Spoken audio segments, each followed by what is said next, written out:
Hello student, आज हम पढ़ेंगे चैप्टर नंबर 4। आपकी हिस्ट्री है और चैप्टर का नाम है वर्ल्ड हिस्ट्री।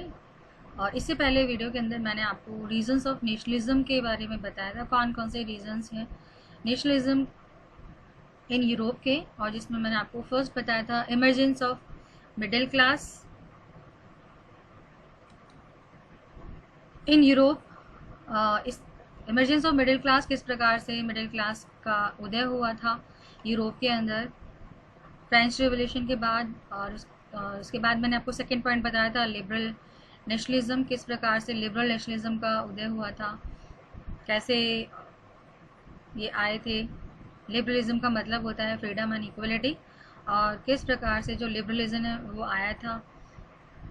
और इसमें मैंने आपको ज़ॉल्वेरिन के बारे में भी समझाया था इससे पहले वाले वीडियो के अंदर कि ज़ॉल्वेरिन क्या चीज़ है, टैरिफ यूनियन है और ये इकोनॉमिक जोन है जो कि बनाया गया है टैरिफ यूनियन के रूप में।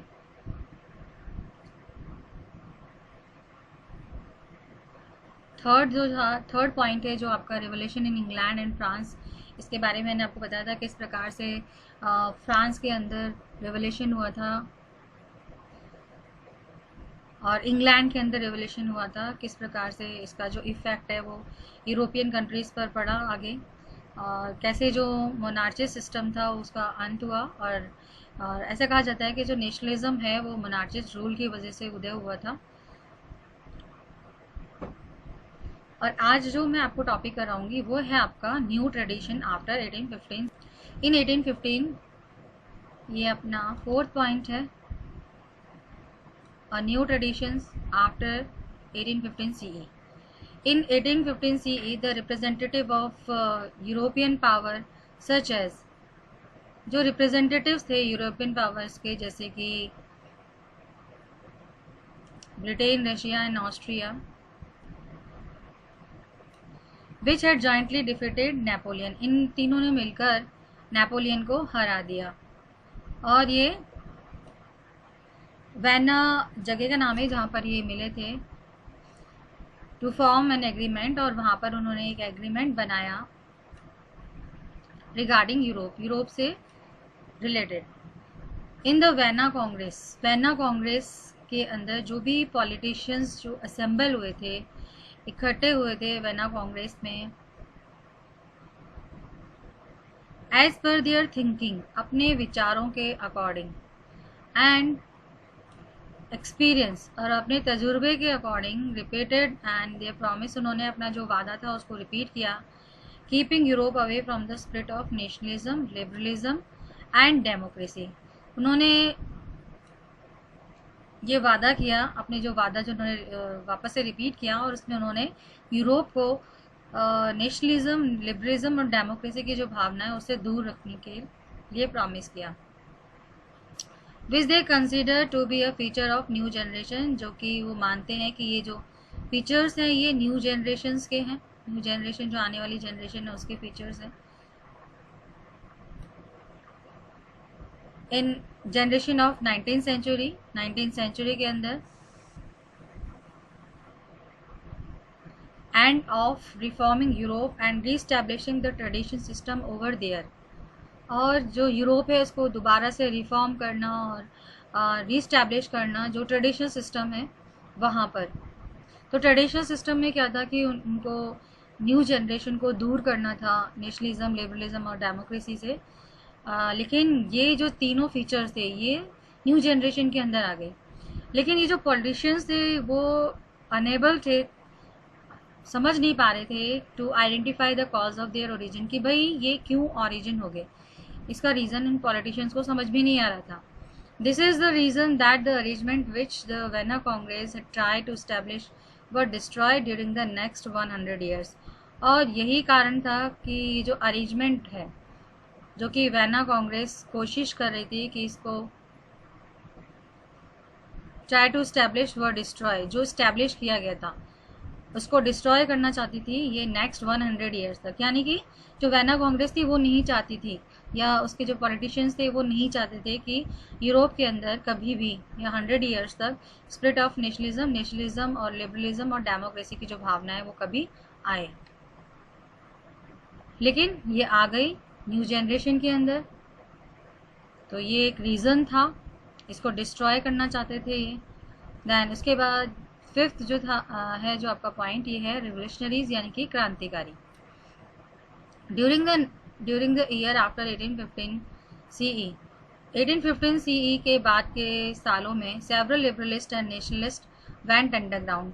अब क्या हुआ कि बहुत सारे जो लिबरलिस्ट थे यानी स्वतंत्र ख्यालों वाले जो लोग थे या जो राष्ट्रवादी लोग थे वो अंडरग्राउंड हो गए, fearing the persecution and due to terror. उनको डर था कि कहीं उन पर अत्याचार ना हो, उनको परेशान ना किया जाए, एंड ड्यू टू टेरर, आतंक के डर से ये लोग अंडरग्राउंड हो गए 1815 सीई के बाद के सालों में।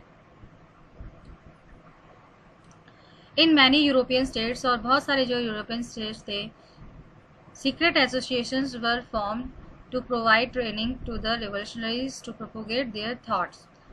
बहुत से यूरोपियन स्टेट्स के अंदर सीक्रेट एसोसिएशंस बनाए गए। सीक्रेट एसोसिएशन मतलब होता है कि गुप्त संगठन बनाए गए जो कि ट्रेनिंग प्रोवाइड कर रहे थे रिवोल्यूशनरीज को, क्रांतिकारी को। ये लोग ट्रेनिंग प्रोवाइड कर रहे थे, छुपकर ये लोग ट्रेनिंग दे रहे थे रिवोल्यूशनरीज को, and to propagate their thoughts, और अपने जो विचार थे उनको वो बढ़ा रहे थे, यानी कि उसको फैला रहे थे वो बहुत से यूरोपियन स्टेट के अंदर सीक्रेट एसोसिएशंस को बनाया गया।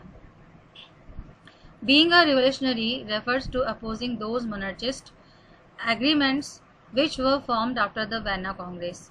और रिवोल्यूशनरी किसको कहा गया है, मतलब इनके अकॉर्डिंग जो मोनार्ची सिस्टम था या जिसके अंडर में जो पावर थी, उनके अकॉर्डिंग मोनार्चीज कौन थे, सॉरी रिवोल्यूशनरीज कौन थे?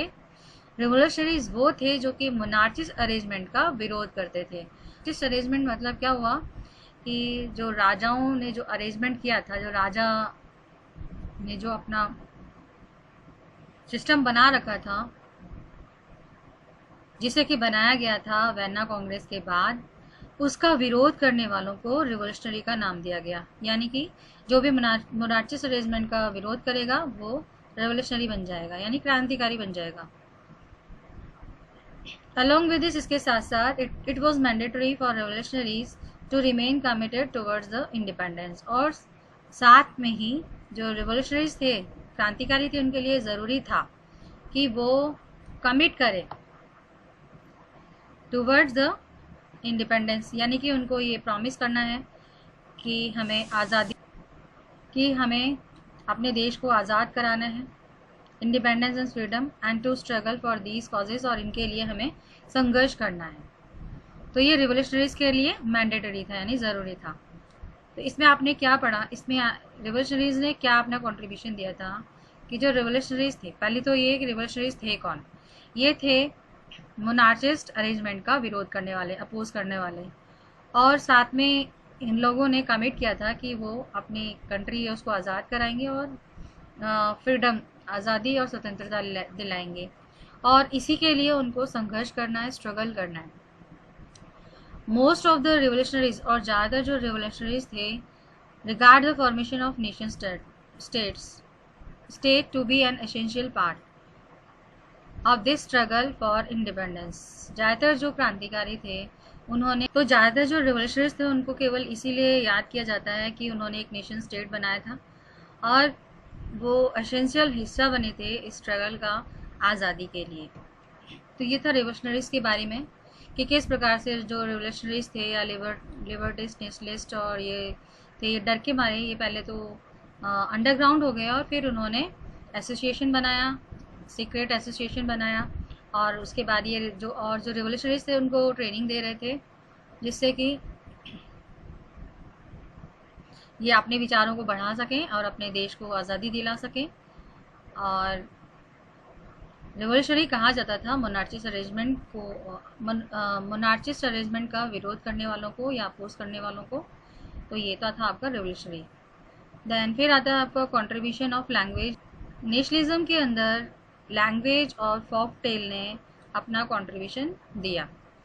फोक टेल मतलब होता है लोक कहानियाँ, और लैंग्वेजेस तो आप जानते हैं कि भाषाएं होती हैं। The development of the nationalism did not take place only through the war and the regional expansions.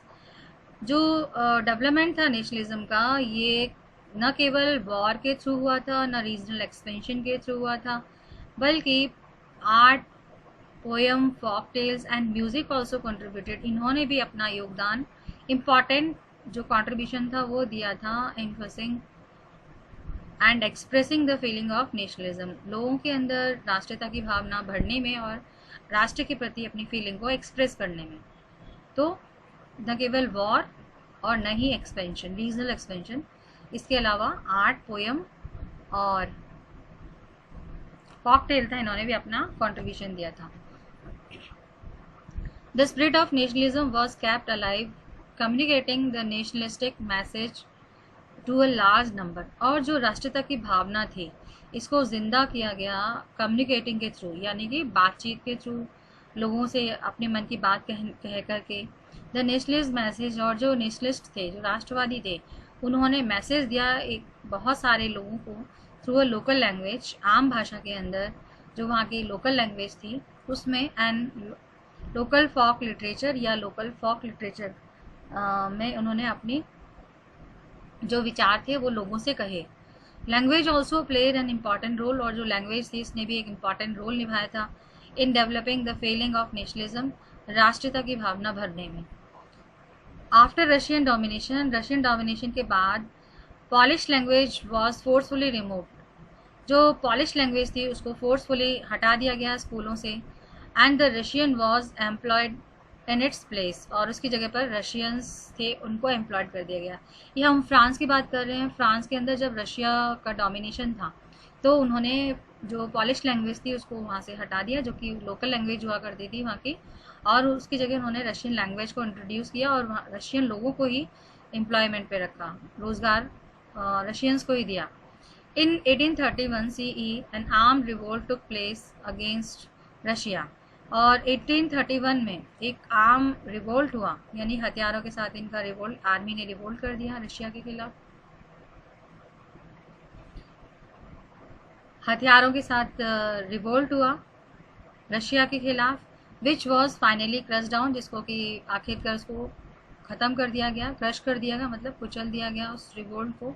Many members of this revolt use language, और इस रिवोल्ट में बहुत सारे जो मेंबर्स थे उन्होंने लैंग्वेज को अपना हथियार बनाया रिवोल्ट का।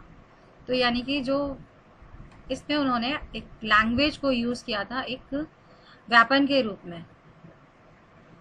पॉलिश लैंग्वेज, और जो पॉलिश लैंग्वेज थी use proceeding of the churches and in the entire religious education system, और पॉलिश लैंग्वेज को उन्होंने यूज़ किया इन प्रोसीडिंग ऑफ द चर्चेज को चलाने में, and entire religious education system के अंदर उन्होंने पॉलिश लैंग्वेज को रखा।